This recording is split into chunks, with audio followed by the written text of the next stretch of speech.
आज हम आपसे दोबारा मिलने जा रहे हैं साइंस लेके conservation of plants and animals.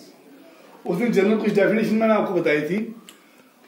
थोड़ा सा इनमें हम आपको ये बताएंगे कि व्हाट वुड हैपन या what are the effects of deforestation on wild animals. Wild animal हो गए जंगली जानवर।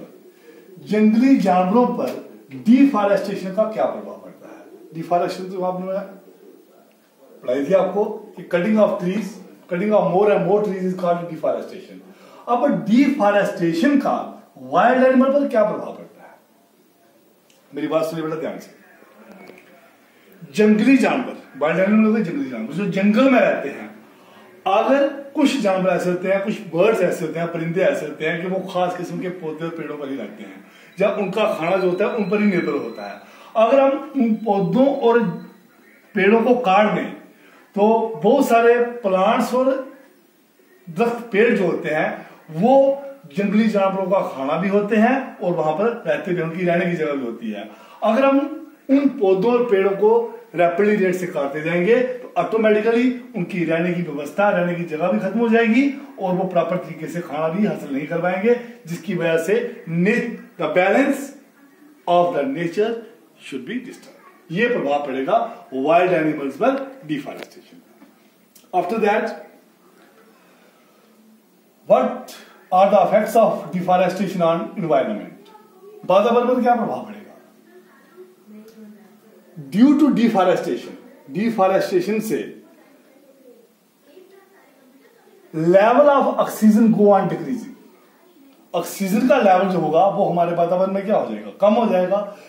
ऑक्सीजन का लेवल कम होने की वजह से हमें भी दिक्कत आ सकती है। अगर हमें प्रॉपर ऑक्सीजन नहीं मिलेगी तो हम भी मर सकते हैं। जैसे पानी है, पानी में एल्गी ज्यादा क्वांटिटी में हो जाएगी तो पानी में रहने वाले जानवर जो है वो ऑटोमेटिकली क्या आते हैं, डेथ रहती है। क्यों?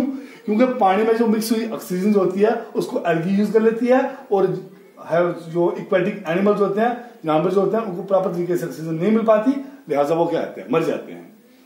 तो एनवायरनमेंट पर क्या प्रभाव पड़ेगा, level of oxygen will be go on decreasing and rainfall and fertility of soil will also go on decreasing. अगर पेड़ काटते जाएंगे आप तो देखिएगा बारिशें भी कम होंगी, जमीन की उपजाऊ शक्ति जो होगी वो भी क्या हो जाएगी, कम हो जाएगी। आफ्टर दैट विलेजेस, गांवों पर देहाती जिंदगी जो होती है, रूरल एरियाज, उस पर क्या प्रभाव पड़ता है। आप देखिएगा बेटा, शहरों में तो एग्रीकल्चर का इतना काम होता नहीं है। एग्रीकल्चर मीन्स खेती बाड़ी का काम ज्यादातर जो है वो रूरल एरियाज, देहाती इलाकों में, विलेजेस में होता है। और अगर हम रैपिड रेट से डिफॉरेस्टेशन करते जाएंगे तो उसका प्रभाव विलेज पर तो पड़ेगा। उसमें एग्रीकल्चर जो है, एग्रीकल्चर प्रोडक्शन जो होगी वो भी क्या हो जाएगी, कम हो जाएगी। After that cities, my dear students, आपके किथ एंड किन्स, रिलेटिव्स बहुत सारे शहरों में रह रहे हैं। दूर की बात तो जाने दो, अभी रिसेंटली ले लो आप, कोरोना वायरस आया हुआ है तो बहुत सारे आपके रिश्तेदार आपके घर में आते हैं, छुट्टियां मनाने के लिए आते हैं, तो आपको बोलते हैं हम बॉम्बे में रहते हैं, हम दिल्ली में रहते हैं, हमारा 6th फ्लोर पे फ्लैट है, तो बड़ी मजे की जिंदगी गुजार रहे हैं। लेकिन अभी उनको पूछिएगा कि अभी उनकी जिंदगी जो है वो किस तरीके से बस हो रही है। जो 19th फ्लोर पर रह रहा है वो 19th फ्लोर पर ही है, उसने धरती माँ को देखे हुए 1.5 महीना हो गया।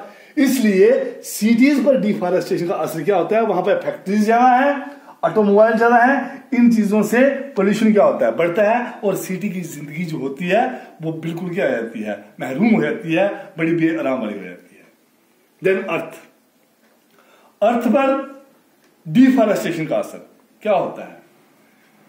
पेड़ काटते जाओ, बार बार वही चीज रिपीट हो रही है, पेड़ काटते जाएंगे, रेनफॉल नहीं होगा, फर्टिलिटी ऑफ सॉइल डिक्रीज हो जाएगी। अगर फर्टिलिटी सॉइल डिक्रीज हो जाएगी तो क्या पड़ेगा, जब फसल प्रॉपर नहीं निकलेगी, प्रॉपर क्वांटिटी में नहीं निकलेगी तो लोग भूखे मरेंगे, सूखा बढ़ जाएगा। देन नेक्स्ट जनरेशन के बारे में आपको पढ़ाएंगे। माय डियर स्टूडेंट्स,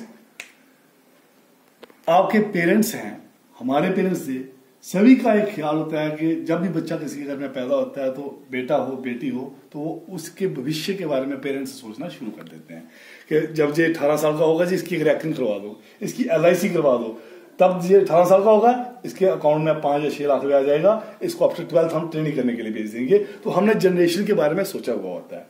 इसीलिए effect of deforestation next generation पर क्या होगा। अभी हम कहते हैं जी जो है करिए, ये पेड़ है, ये हमारे घर के पास है, काट दो इसको, अगला देखा जाएगा, वो बात नहीं करनी है।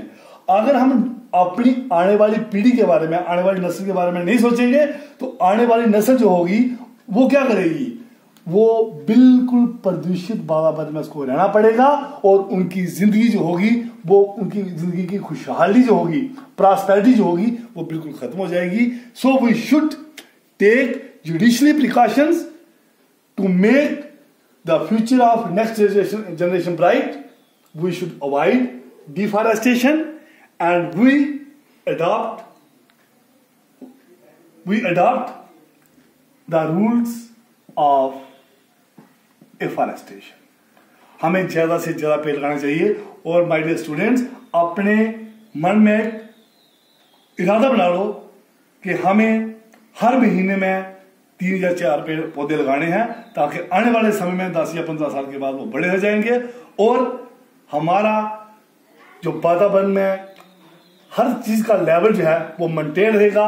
वो मेंटेन तभी रहेगा कि अगर ग्रीनरी रहेगी, हरियाली रहेगी। अगर हरियाली नहीं रहेगी, then the balance of the nature should be disturb and we should face so many difficulties in our future. Then बेटा आपने एक मुझे क्वेश्चन पूछा हुआ है, व्हाट इज ए मेटाबॉलिज्म। हमने आपको यह बताया था कि एंटीबायोटिक का वायरस पर कोई प्रभाव नहीं पड़ता, क्योंकि हमने ये बोला था कि उनमें मेटाबॉलिज्म नहीं होता, इसलिए उन पर कोई भी प्रभाव नहीं होता। तो मेटाबॉलिज्म क्या है? मेटाबॉलिज्म एक वो प्रोसेस होता है पौधों और जानवरों में। Metabolism is a process in plants और इन एनिमल्स जो क्या करता है, that change food into energy. जो खाने को किसमें बदलता है, एनर्जी में। किसमें बदलता है, एनर्जी में, और उनकी मदद करता है and help them to grow. That is called, this is called a metabolism. Again I am repeating, what is a metabolism? Metabolism, it is a process in which plants और animals, it is a process in plants and animals that change food into energy and help them to grow is called a metabolism.